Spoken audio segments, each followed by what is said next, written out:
Lepo pozdravljeni v imenu Boga Očeta, Sina in Svetega Duha. Amen.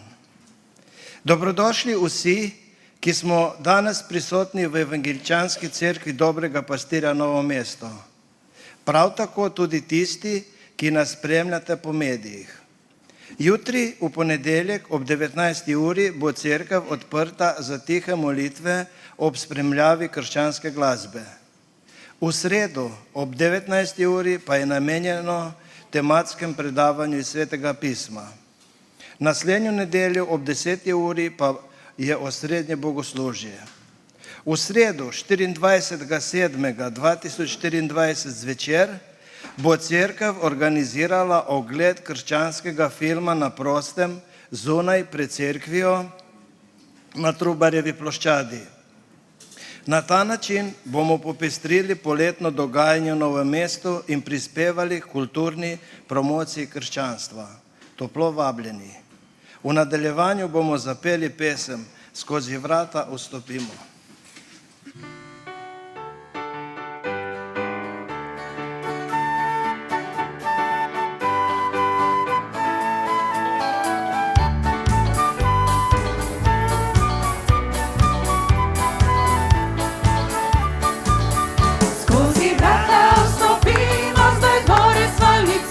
Božji gori slavimo ga, to je dan, ki ga naredil je naš Gospod. Radujmo se, proslavljajmo Boga. Moja radost je in veselje vse, Gospodu, ki osrečil mene je. Moja radost je in veselje vse, Gospodu, ki osrečil mene je. Skozi vrata Božji gori slavimo ga, to je dan, ki ga naredil je naš Gospod. Radujmo se, proslavljajmo Boga. Moja radost je in veselje vse, Gospodu, ki osrečil mene je. Moja radost je in veselje vse, Gospodu, ki osrečil mene je. Vstopimo zdaj gore svalnico, Božji gori slavimo ga. To je dan, ki ga naredil je naš Gospod. Radujmo se, proslavljajmo Boga. Moja radost je in veselje vse, Gospodu, ki osrečil mene je. Moja radost je in veselje vse, Gospodu, ki osrečil mene je. Moja radost je in veselje vse, Gospodu, ki osrečil mene je. Moja radost je in veselje vse, Gospodu, ki osrečil mene je. Gospodu, ki osrečil mene je. Izvolite sesti. Naša pomoč prihaja od Gospoda, ki je ustvaril nebo in zemljo. Biblično vodilo za naslednji teden je iz Nove zaveze iz pisma Efežanom 2.19. Potemtakem niste več tujci in priseljenci, temveč ste sodržavljani svetih in domačih pri Bogu. Te besede so namenjene cerkvi in Božji družini. V psalmu 107 beremo čudovite besede o našem Bogu. Slavite Gospoda, ker je dober, ker vekomaj traja njegova dobrota. Tako naj govore, kateri so bili rešeni po Gospodu, ki jih je rešil iz sovražnikove roke in jih je izbral iz dežel od vzhoda do zahoda, od severa do juga. Blodili so po puščavi v pustinji, pota k mestu za prebivanje niso našli. Bili so lačni in žejni, njih življenje je gnilo v njih. Upili so Gospodu v svojih stiskah in rešil je iz vseh nedlog. Vodil jih je po pravi poti, da so dospeli v mesto za prebivanje. Zahvalil naj se Gospodu za njegovo dobroto, za njegove čudeže, v prid človeškim otrokom, ker je lačno dušo nasitil, vse stradano napolnil. z dobrotami. K tem besedam, ki smo jih zdaj slišali in se danes razglašajo po vseh evangeličanskih cerkvah, pa pripada tudi molitev kesanja oziroma priznanja grehov rekoč: Gospod, usmiljeni Bog, hvala ti, ker si mi dovolil preživeti še en neponovljiv teden življenja. Ko danes v luči tvojih besed gledamo na ta minili čas, spoznavamo, koliko smo v njemu storili narobe ali sploh ne, napačno mislili in brezobzirno govorili. Velikokrat smo se ravnali po lastni volji in premalokrat v soglasju s tvojo voljo. Ob tem spoznanju te prosimo za odpuščanje in za moč, ki naj nas usmerja na tebi všečne poti. Amen. Tako govori Gospod, naj se tudi gore umaknejo in griči zamajejo, vendar se moja milost ne umakne od tebe in moja zaveza miru se ne omaje, govori Gospod, ki ima s teboj usmiljenje. Na Božje obljube in odpuščanja lahko vzkliknemo: slava Bogu na višavah in na zemlji mir ljudem, ki so mu po volji. Amen. Naše bogoslužje bomo nadaljevali s čudovito pesmijo, kateri besedilo pravi: Štej dobrote dane ti z neba.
Izvolite sesti, draga cerkev.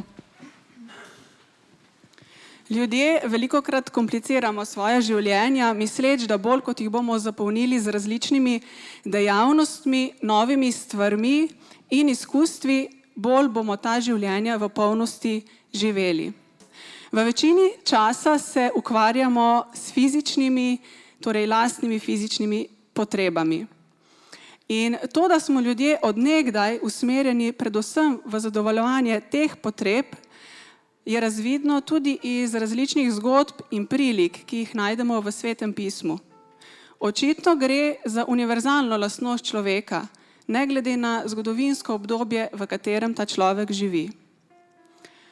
Ko so namreč učenci pretirano v Jezusovem času skrbeli glede pijače in jedače, jim je on rekel, da je življenje več od tega.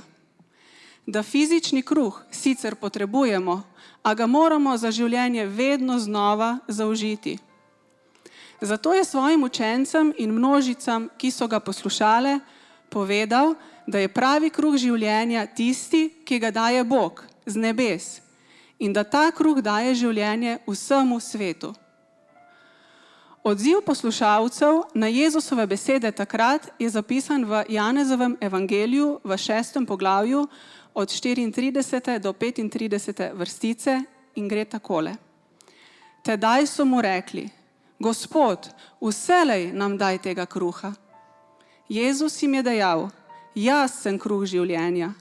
Kdor pride k meni, gotovo ne bo lačen in kdor vame veruje, gotovo nikoli ne bo žejen.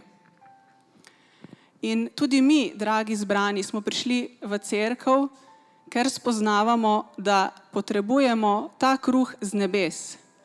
In zato naj postane tudi naša prošnja enaka prošnji Jezusovih prvih sledilcev in poslušalcev. Gospod, vselej nam daj tega kruha, da bo v nas tvoje življenje, da bomo ljubili, se veselili navkljub stiskam, bili mirni, potrpežljivi, blagi, dobrotljivi in zvesti, da bomo polni tvojega svetega duha. In tako nas vabim v tem jutru tiste, ki želite in lahko, da vstanemo in zapojemo 2 pesmi, ki sledita. Prva pravi, da je Jezus naše življenje. On je torej naš kruh življenja. In potem naslednja, da je velik Bog, ki skrbi za nas, ne le za fizične potrebe, tudi za te, ampak predvsem nam daje življenje, vredno in dostojno človeka. Draga cerkev, vabim nas v oboževanju, da vstanemo.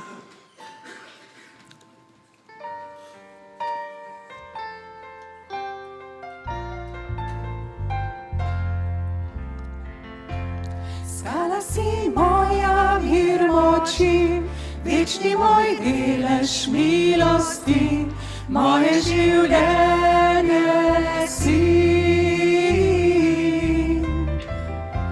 Jezus, po tebi hrepenim, ti si zaklad, ki ga želim, moje življenje si.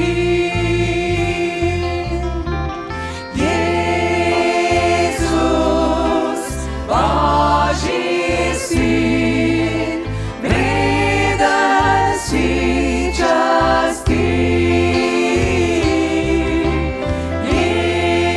Jezus, Božji sin, vreden si časti. Moje si grehe nase vzel, stopil si v smrt, da bom živel, moje življenje si. Kadar se zgrudim, me krepiš, v suši mi dušo potešiš, moje življenje si. Jezus, Božji sin, vreden si časti. Jezus, Božji sin, vreden si časti.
odsev njegove moči, lepote in časti, polni zemlje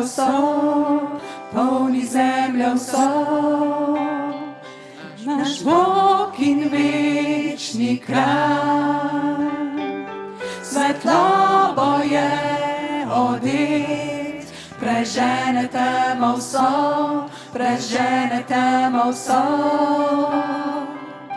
Velik je Bog, poj z menoj, ker velik je On, naj spoznajo vsi, naš Bog je velik. Na veke vlada On, veličasten je, z besedo vse drži. Troedini Bog, Oče, Sin in Duh, od vekoma je On in večno isti Bog. Velik je Bog, poj z menoj, ker velik je On, naj spoznajo vsi, naš Bog je velik. Velik je Bog, poj z menoj, ker velik je On, naj spoznajo vsi, naš Bog je velik.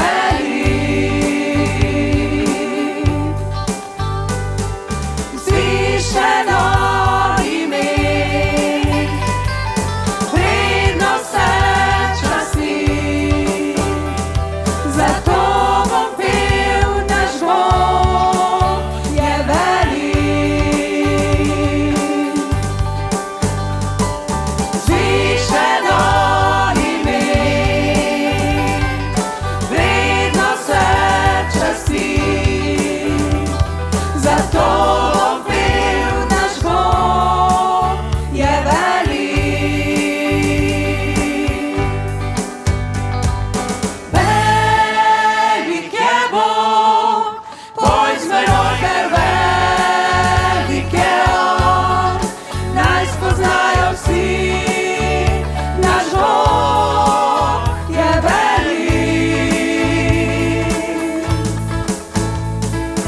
Velik je Bog, poj z menoj, ker velik je On, naj spoznajo vsi, naš Bog je velik. Naj spoznajo vsi, naš Bog je velik. Naj spoznajo vsi, naš Bog je velik.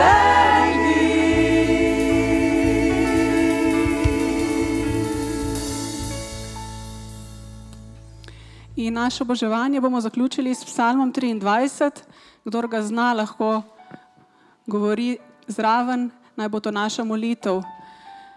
Gospod je moj pastir, nič mi ne manjka. Na zelenih pašnikih mi daje ležišče, k vodam počitka me vodi. Mojo dušo poživlja, vodi me po pravih stezah zaradi svojega imena. Tudi če bi hodil po globeli smrtne sence, se ne bojim hudega, ker si ti z menoj. Tvoja palica in tvoja opora, ti me tolažita. Pred mano pogrinjaš mizo, pričo mojih nasprotnikov. Z oljem mi maziliš glavo, moja čaša je prepolna. Le dobrota in milina me bosta spremljali vse dni mojega življenja. Prebival bom v hiši Gospodovi vse dni življenja. Amen. In vabim nas še k kolekti s pesmijo Hozana, Hozana, srca vsa, naj slave le Božje ime.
Izvolite sesti.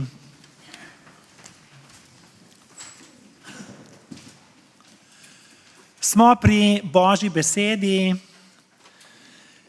Lepota krščanstva izvira iz lepote Boga. Bog je lep. Naj povzamem grškega filozofa Platona. Rekel je, da resnica, dobrota in lepota presegajo razum. Resnica, dobrota in lepota presegajo razum in kažejo na presežno, na nadzemeljsko, nadnaravno. Torej že starogrški filozofi so slutili o tem, kar kristijani poznamo. Sveto pismo pove, da je to sveta trojica, Bog Oče, Bog Sin in Bog Sveti Duh. V krščanstvu resnica, dobrota in lepota niso ideje, tako kot je to bilo v starogrški filozofiji, ampak to postane oseba. Torej, Bog kot dobrota, Bog kot resnica, Bog kot lepota. Boga ne moremo razumeti pravilno, če ne razumemo svete trojice. Trojica izraža naravo Božjega obstoja in bistva. To pa je ljubezen. En Bog v treh osebah. Ne obstajajo trije bogovi, niti se Bog manifestira v treh različnih časih ali oblikah. Ni bil najprej Oče, pa potem Sin, pa potem Sveti Duh. Vsaka oseba trojice je v celoti božanska, a ima različne vloge. Svojega odrešenja ne smem razumeti enodimenzionalno. Namreč odrešil nas je trojedini Bog, Bog Oče. Ljubljeni smo kot Božji otroci. On nas je posvojil, Oče. Odkupil nas je Sin, razsvetlil nas je za to odrešenje Sveti Duh. Vse se dogaja hkrati, sočasno, nedeljeno. In s takšnim umevanjem Boga lahko pristopimo k bibličnemu vodilu, ki je bil že uvodoma prebran in je namenjen temu, da ves teden o tem razmišljamo. Lepo pa je, da smo po vsem svetu, milijonske množice, povezane s tem, kar bomo zdaj prebrali. Vstanimo k poslušanju pisma Efežanom, 2. poglavje, 19. vrstica. Potem takem niste več tujci in priseljenci, temveč sodržavljani svetih in domačini pri Bogu. Potem takem niste več tujci in priseljenci, temveč sodržavljani svetih in domačini pri Bogu. Blagor tistim, ki Božjo besedo poslušajo in se po njej ravnajo. Amen. Torej, lepo je, da smo se navadili, tako kot pritiče cerkvi, da iz spoštovanja do Božje besede vstanemo, stojimo in s tem pokažemo svoj odnos do resnice evangelija. Sveto pismo se ne trudi Boga dokazati, kajti tedajni bralec s tem sploh ni imel težav. Sveto pismo pa razodeva, kakšen Bog je. Takole vam res iskreno povem, če bi Sveto pismo Boga dokazovalo, v takšnega Boga jaz ne bi verjel, ker moj Bog ni odvisen od dokazov. Torej, v Boga verujem zaradi narave njegovega značaja. Tudi če bi obstajal, pa bi bil hudoben in krut, kaj mi koristi? Namreč Bog je sam po sebi obstoječ in ni pogojen z ničimer. Medtem ko se mora nasprotna stvar, hudič, stalno dokazovati. In tudi človeška padla narava ima potrebo, tudi moja narava, po dokazovanju lastne vrednosti, pomembnosti, priznanja in tako naprej. Ustvarjeni smo po Božji podobi, vendar ker smo to Božjo podobo zapravili, se ji stalno odrekamo, zato smo toliko obremenjeni s samo podobo. Namreč koliko samoplastičnih operacij na to temo poteka v svetu. Tako kot to počne hudič, ki se ima za Boga v peklu in ima stalno potrebo po dokazovanju. Torej, Božji otrok pa tega ne bi smel imeti, kaj ti pravi, da smo bili nekoč tujci in priseljenci, zdaj pa smo postali domačini pri Bogu, sodržavljani. V judovskem Talmudu je zgodba, ki govori o dečku, ki je Božji zakon, torej Toro, poznal, a je hotel preučiti še modrost starih Grkov. Pa s tem ne mislim reči, da modrost starih Grkov ne velja. Ampak rabin, torej lahko rečemo judovski duhovnik, ga je spomnil besed, ki jih je Bog rekel Jozuetu. In sicer, da naj o Božji postavi premišljuje dan in noč. Na to je fanta poučil. Pojdi torej in najdi čas, ki ni ne dan, ne noč, in takrat preučuj grško modrost. Torej, takšnega časa potem ni. Torej, s tem ne želimo reči, da grška modrost ali filozofija ali znanost, tehnologija ne šteje.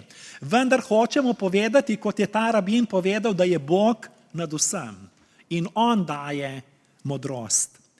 Judje so bili odvisni od razodetja, ki ga navdihuje Bog. Grki, ki edinega pravega Boga niso priznali oziroma poznali, pa so bili odvisni od razuma po človeškem navdihu. Kako lepo je, ko mi lahko združimo eno in drugo. Smo razumska bitja, ampak imamo pa tudi Božji navdih, Božje razodetje. Bog se je svojim učlovečenjem sam razodel kot resnica, dobrota, lepota, torej ljubezen. Sveto pismo, kot sem rekel, se ne trudi Boga dokazati, najdemo pa v njem vse dokaze.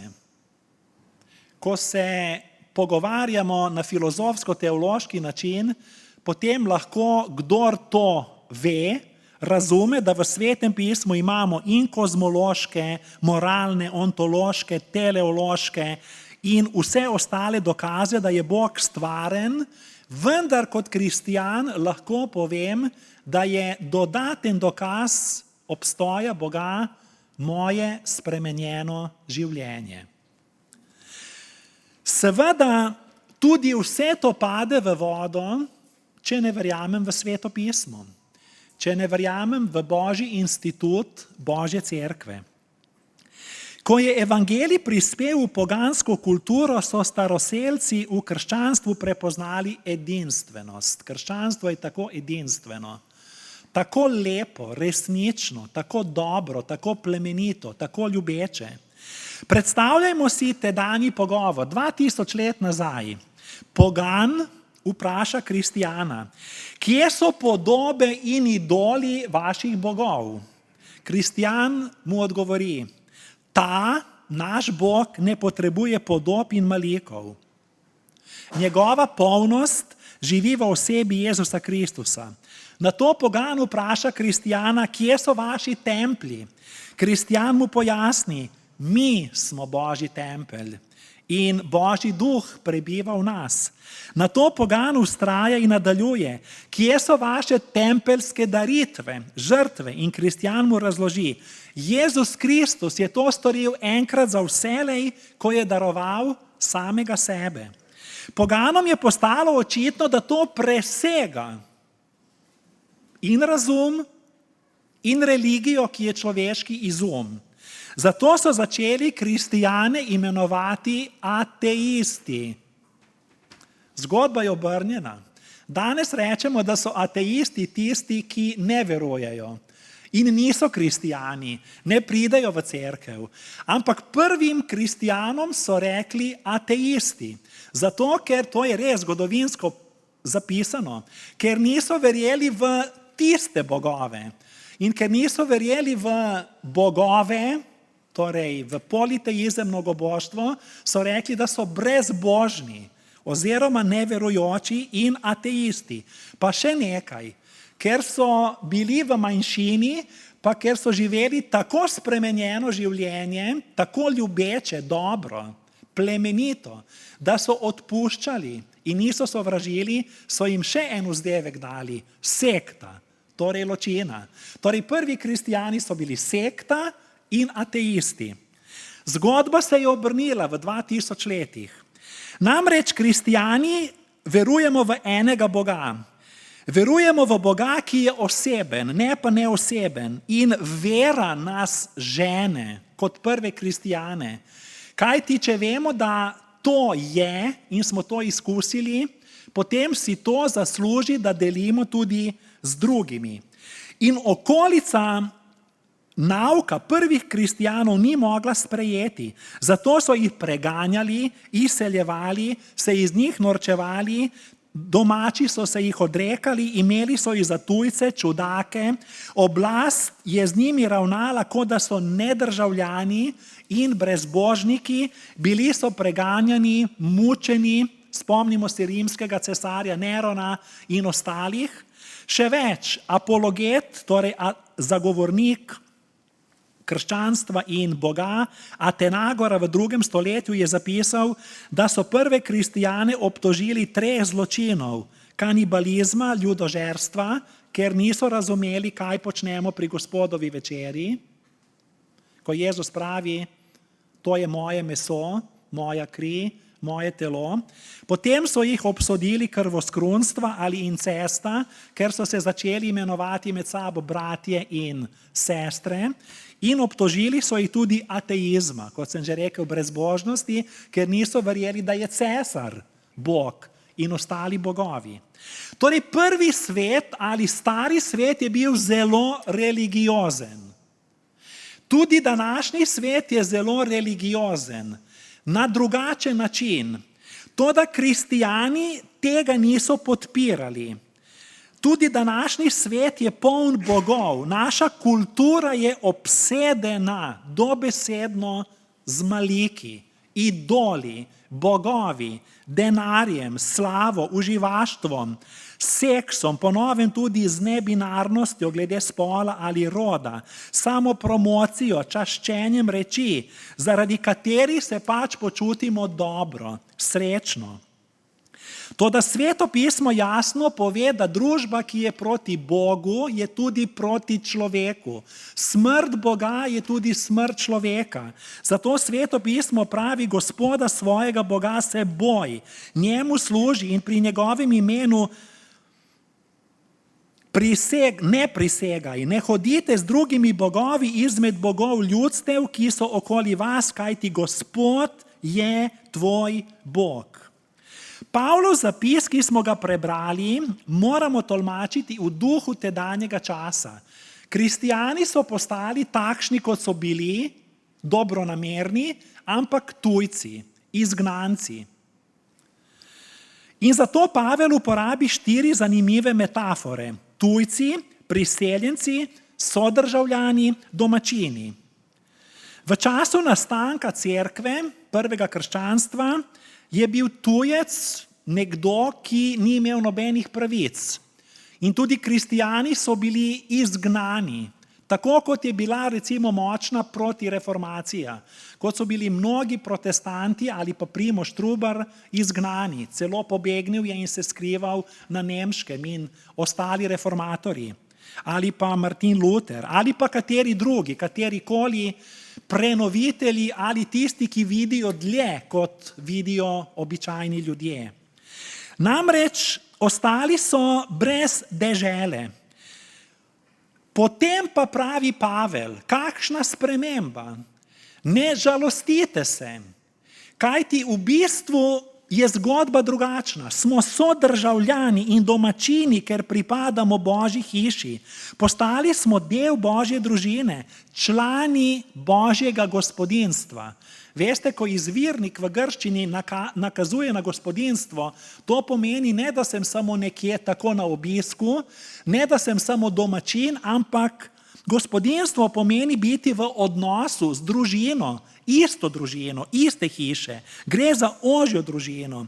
In apostol Pavel je to lažil kristijane, pa tudi mi se morda počutimo v 3. tisočletju tako kot neki čudaki, ker smo prišli v nedeljo v cerkev v tem vročem dnevu, kot da ne bi imeli česa drugega za opravljati. Vendar Sveto pismo pravi, da smo Božja družina, torej del Božjega gospodinstva. Ker ljubimo Božjo družino, smo prišli v cerkev, dobili smo družinski status. Kajti rimski cesar jim je status oduzel kristijanom, šele potem Konstantin to spremeni. Ampak zdaj smo na začetku, v dobi mučeništva. Ampak Pavel pravi, ampak lahko so vam vzeli rimsko državljanstvo, ampak imate nebeško državljanstvo v Božjem kraljestvu. Torej niso smeli opravljati nobene javne dolžnosti, niso imeli pravic, niti volilnih pravic, niti ostalih. Potem pa kar naenkrat ob vznožju Kristusovega križa, na kraju Božje milosti se zgodi ta sprememba. Tudi če si preganjan, tudi če si osramočen, imaš tisto notranjo moč, Božjo moč, ker veš, kot pravi apostol Pavel, naša domovina je v nebesih, odkoder pričakujemo odrešenika, Gospoda Jezusa Kristusa. Kaj pomeni biti sodržavljan svetih? To pomeni biti pod nebeško vlado, pod nebeško oblastjo. Mi smo hkrati dvojni državljani. Smo državljani zemlje, katerekoli dežele, ali pa če ima kdo več državljanstev, nič za to, ampak poleg tega smo kristijani tudi državljani Božjega kraljestva. Kristus, nebeški kralj, kraljuje v našem srcu, zato je naša dnevna molitev: zgodi se tvoja volja, kakor v nebesih, tako na zemlji. In Spurgeon je takole napisal, bom citiral: kot so državljani Novega Jeruzalema uživamo nebeško čast, saj smo Božji otroci, ker je v nas kraljevska kri. Že smo oblečeni v brezmadežno obleko Jezusove pravičnosti, že imamo angele za svoje služabnike, že imamo svete za svoje tovariše, že imamo Kristusa za svojega brata, Boga pa za svojega očeta, že nosimo krono nesmrtnosti, delimo si čast državljanstva, saj pripadamo cerkvi prvorojencev, katerih imena so zapisana v nebesih. Kot so državljani imamo skupne pravice do vsega premoženja nebes, saj smo tudi sodediči. Če se izrazimo slikovitim jezikom, on pravi Svetega pisma, potem so vrata iz biserov naša. Naša je sinja svetloba mesta, ker Novi Jeruzalem ne osvetljuje svetloba sonca, ampak sam Gospod. Naša je tudi reka življenja in 12 vrst sadežev, ki rastejo na drevesih posajenih na njenih bregovih. V nebesih ni ničesar, kar nam ne bi pripadalo. In to je res tako lepo, da lahko rečemo amen. To pomeni, da nismo več tujci in priseljenci, temveč so državljani svetih in domačini pri Bogu.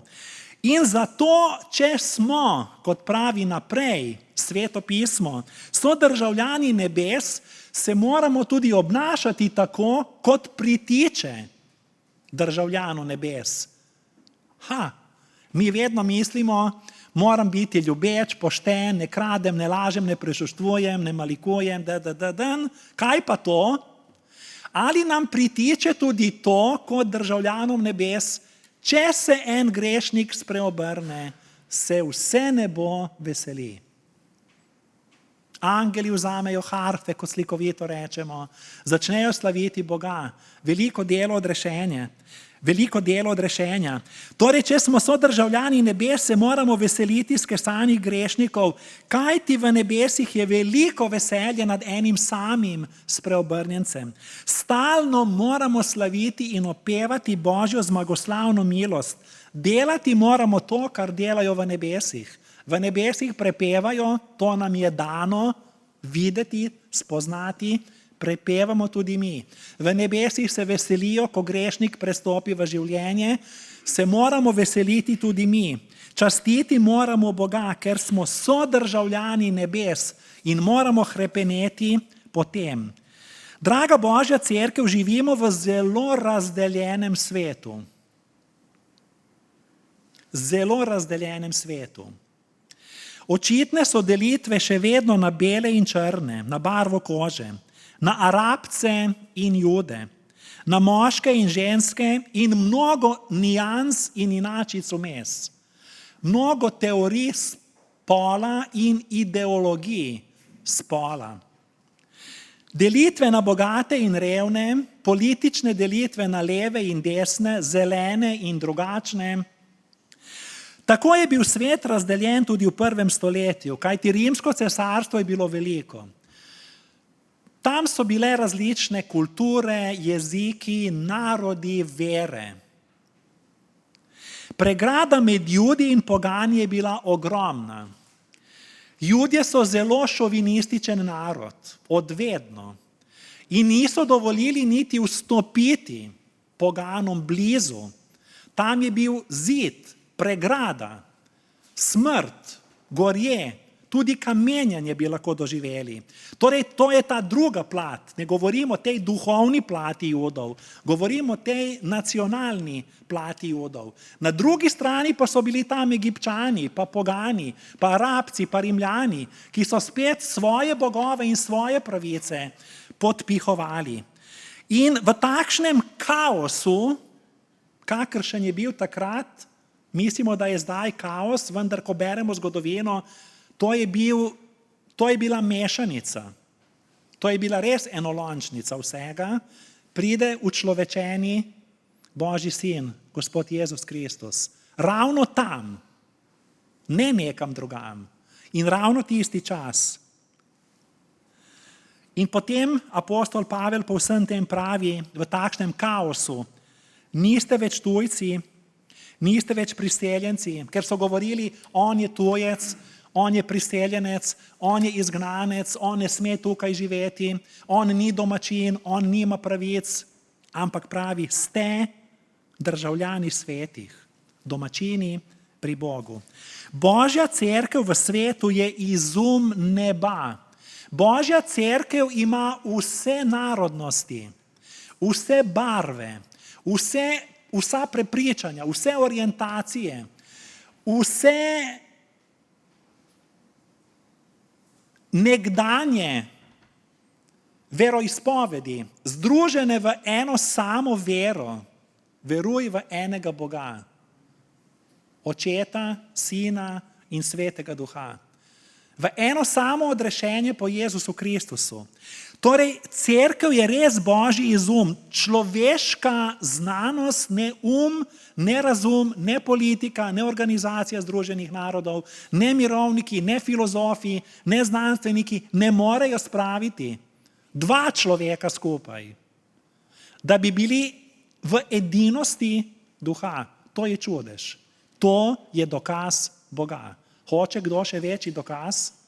Seveda, kdor se ne oddalji ali ne loči od te Božje ideje edinosti.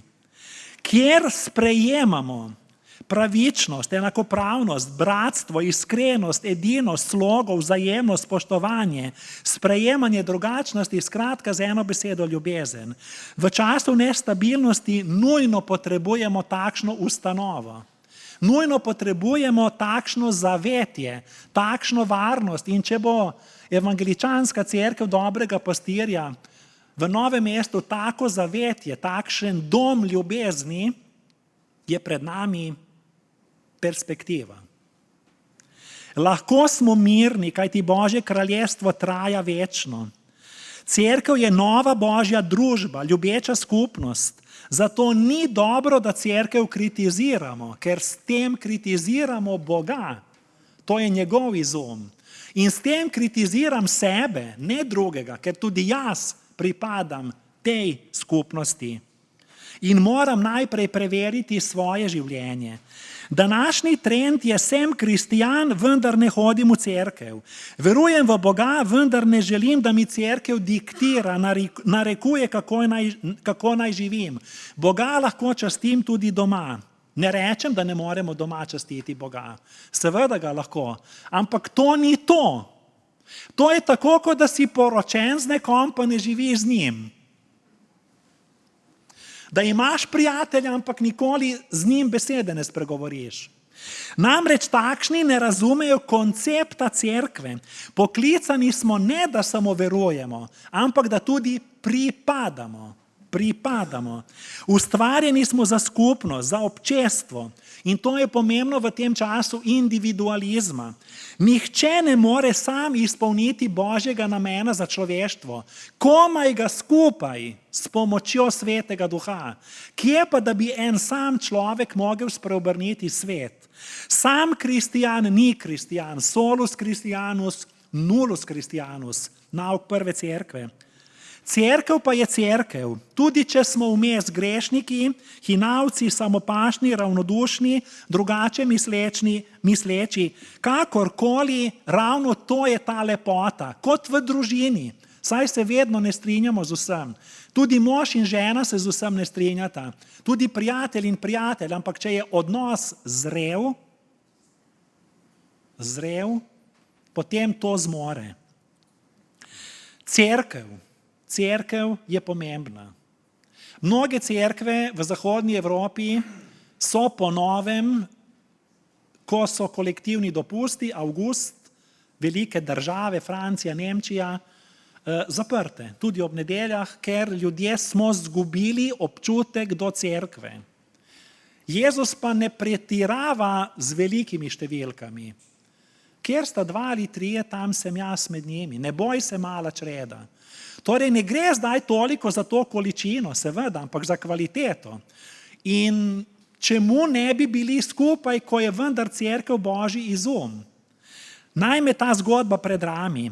Govori o človeku, ki je obtičal na zapuščenem pacifiškem otoku. Nekega dne se je končno prikazal reševalni čoln, zato je brodolomec mrzlično mahal, da bi s tem pritegnil reševalca in njegovo pozornost. Ko je reševalec izstopil na ta samotni otok, kjer je preživeli čakal rešitev, je brodolomca vprašal: zakaj si zgradil 2 koči, 2 kolibi? Odgovoril je: prva koliba je moj dom, drugo kolibo pa sem zgradil zato, da je moja cerkev.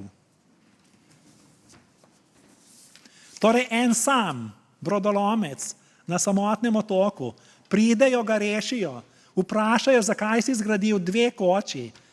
Prva koča je moj dom, drugo pa sem zgradil zato, da je moja cerkev. Nedavno je Ameriški nacionalni inštitut zdravstvenega varstva objavil raziskavo o prednostih obiskovanja cerkve v primerjavi z obiskovanjem telovadnice. Zanimivo. Nimam nič proti športu, občudujem športnike. Tudi jaz bi bil rad športnik, ampak žaba ne more biti krava.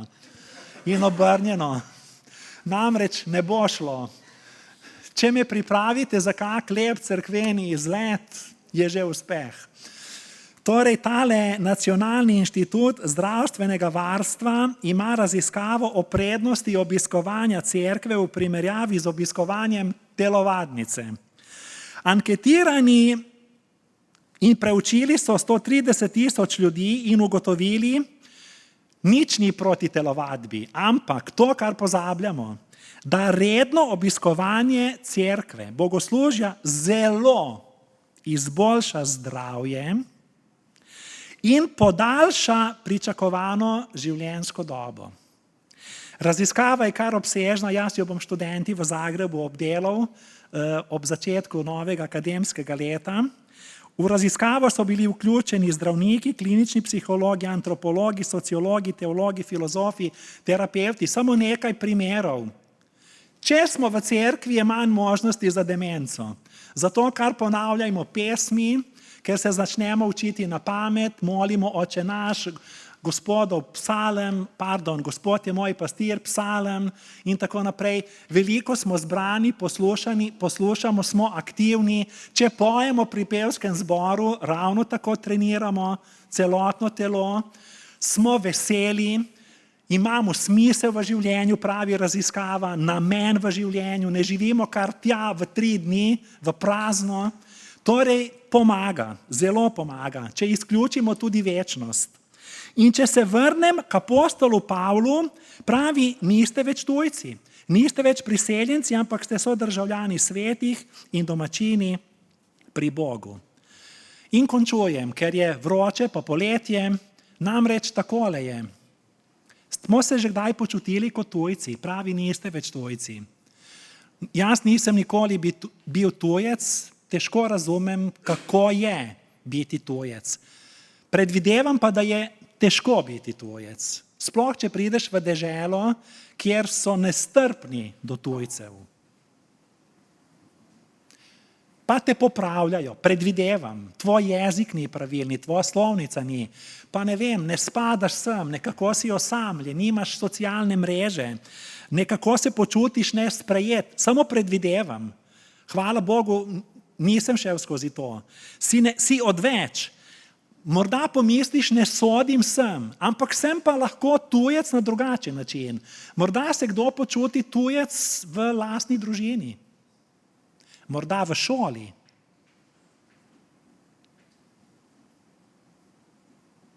Medvrstniško nasilje ali pa nestrpnost ali pa strani učitelja, profesorja, ker ne vem, pravimo, ima piko. Nekaj proti meni pa morda niti sam ne ve. Morda v cerkvi, ne vem, na pamet govorim, morda v soseski. Morda se počutiš na delovnem mestu, kot da smo nekomu odveč. Pa pravimo, ne sodim sem. Morda imamo travme iz otroštva, takšne, strani staršev ali kogarkoli. To je grozen občutek. Delno samo poznam ta občutek, ker sem rojen v novem mestu, ker živim v lepem mestu, ker živim v lepi deželi in ker sem obkrožen z dobrosrčnimi ljudmi. Ampak težko pa je verjetno res biti tujec ali pa begunec. Dajmo se v njihovo kožo. In zato Pavel pravi, niste več tujci, ampak ste domačini. Življenje tujca ni lahko. Nanj gledamo nezaupljivo, nenaklonjeno, celo sovražno, ksenofobno. Pa niso vsi tujci pokvarjeni ali slabi. Povsod so dobri, smo dobri in slabi ljudje.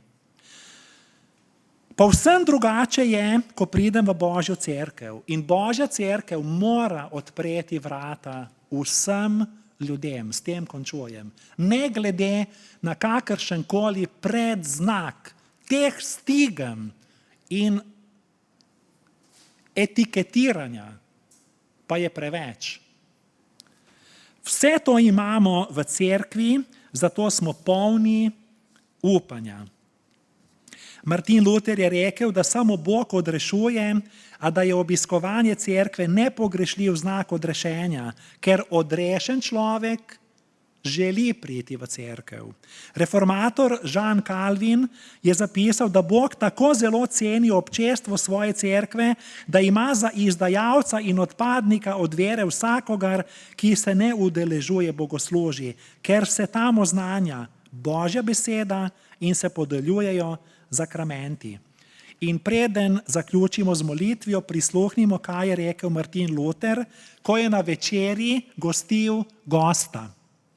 Lutherov pes je pritekel k mizi in z odprtimi usti in z negibnimi očmi oprezal po mizi.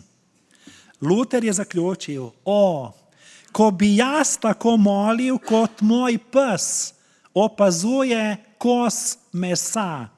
Vse njegove misli so osredotočene na kos mesa. Naj bodo moje misli zdaj osredotočene na molitev. Amen. Ustanimo k molitvi. Gospod Bog, kakšna prednost je priti v Božjo prestolno palačo cerkve, kjer posredujemo v molitvi za našo cerkev in njene voditelje, da molimo za Božjo družino in se ti zahvalimo, ker nismo več tujci, ampak tvoji domačini. Opogumi nas za oznanjanje evangelija odrešenja. Pomagaj nam, da te počastimo s svojim življenjem in služenjem. Naj bo naša cerkev znana kot dom Božje ljubezni. Ohranjaj nas duhovno budne, napolni naše srce z veseljem, ne glede na okoliščine. Gospod, očisti cerkev svojo krvjo. Navdihni nas z novo gorečnostjo, s predanostjo cerkvi. Svojo cerkev krsti, svojo ljubeznijo, da bomo svežino javno izpovedovali svojo vero vate in izli duha svetosti v nas, da bomo ljubili s tvojo ljubeznijo. Amen. Pesem pravi, vsa ljudstva naj slave Boga. Vsa ljudstva naj slave Boga.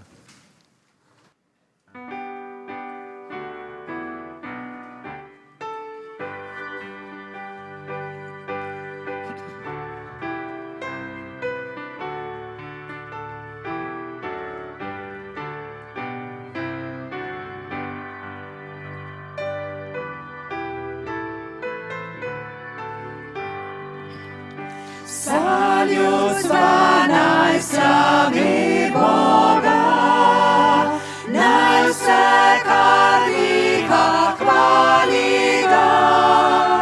Zapojte, angeli neba, slavite trojedinega. Vsa ljudstva naj slavi Boga, naj vse, kar diha, hvali ga. Zapojte, angeli neba, slavite trojedinega.